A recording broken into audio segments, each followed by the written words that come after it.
Libya کا Tobruk شہر ساحل سمندر پر واقع ہے۔ تصویروں میں یہ انتہائی خوبصورت اور زرخیز خطہ معلوم ہوتا ہے، مگر بنیادی طور پر یہ شہر لوگوں میں موت تقسیم کرتا ہے۔ موت بھی ایسی جو حد درجہ سفاک اور پانی میں ڈوب سے واقع ہو۔ دراصل یہ انسانی سمگلروں کی جنت ہے۔ یہاں سے موت کے سوداگر سنہرے خواب بیچ کر لوگوں کو یورپ لے جاتے ہیں۔ وسیع تعداد تو سمندر میں غرق کر دی جاتی ہے۔ محدود چند افراد جو اپنی خوش قسمتی سے بچ جاتے ہیں، یورپ میں پناہ گزین ہو کر بہتر مستقبل کی تلاش میں عمر گزار دیتے ہیں۔ ٹھیک ایک ہفتہ پہلے تبروک سے ایک خستہ حال کشتی 700 لوگوں کو لے کر روانہ ہوئی۔ اس میں صرف 100-150 لوگوں کی گنجائش تھی۔ انسانی سمگلروں نے اس کشتی میں جانوروں کی طرح زندہ انسان ٹھونس دیے، پھر یہ اٹلی کی طرف روانہ ہو گئی۔ اس مہیب کشتی کو یونان کے کوسٹل گارڈ محکمہ نے سیٹلائٹ کے ذریعے ٹریک کیا۔ حادثہ سے ٹھیک 1.5 دن پہلے فرنٹیکس کمپنی نے کشتی کے منتظمین سے رابطہ کیا، مگر انہیں کوئی جواب نہیں ملا۔ اسی دن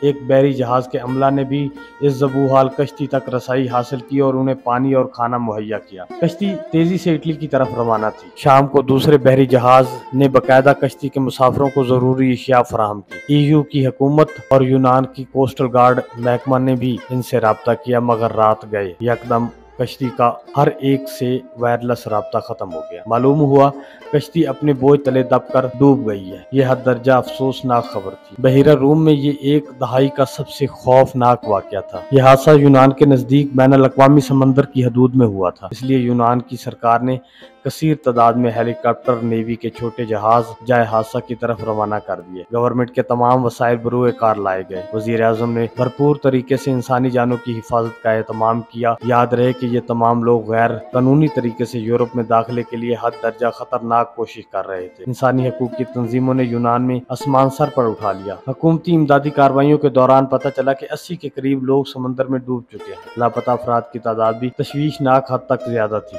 بہرحال بروقت کارروائی سے سینکڑوں مہاجرین کو زندہ بچا لیا گیا۔ انہیں ہسپتالوں اور پناہ گاہوں میں منتقل کیا گیا۔ کیا آپ جاننا چاہیں گے کہ خطرات کے منہ میں جا کر یورپ جانے کی خواہش رکھنے والے افراد کن ممالک سے تعلق رکھتے تھے؟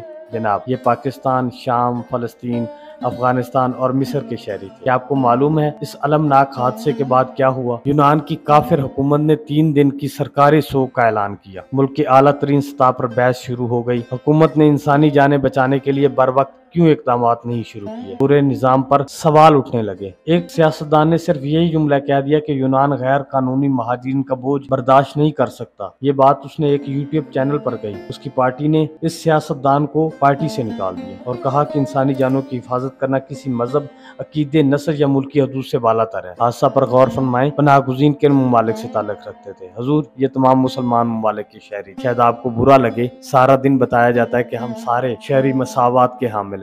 قانون اور آئین کی نظر میں سب شہری برابر ہیں۔ ریاست کا فرض ہے کہ سب کو روزگار کے مواقع فراہم کرے۔ کم از کم ہمارے آئین میں ایسے بے معنی سے سنہرے جملے بہت زیادہ لکھے ہوئے ہیں۔ پھر عام لوگ یہاں سے کیوں بھاگ رہے ہیں؟ کیا کبھی امریکہ یا لندن یا ناروے سے کوئی بھی مسلمان اپنی جان خطرے میں ڈال کر غیر قانونی طور پر چاہتا ہے کہ وہ کسی ایسے مسلمان ملک میں آئے؟ کبھی بھی نہیں، ہرگز نہیں۔ کم از کم خاکسار نے تو ایسا کبھی نہیں دیکھا۔ مجھے صرف اپنے ملک سے غرض ہے۔ افغانستان، فلسطین وغیرہ کس دلدل میں دھنس چکے ہیں، اس میں دلچسپی واجبی ہے۔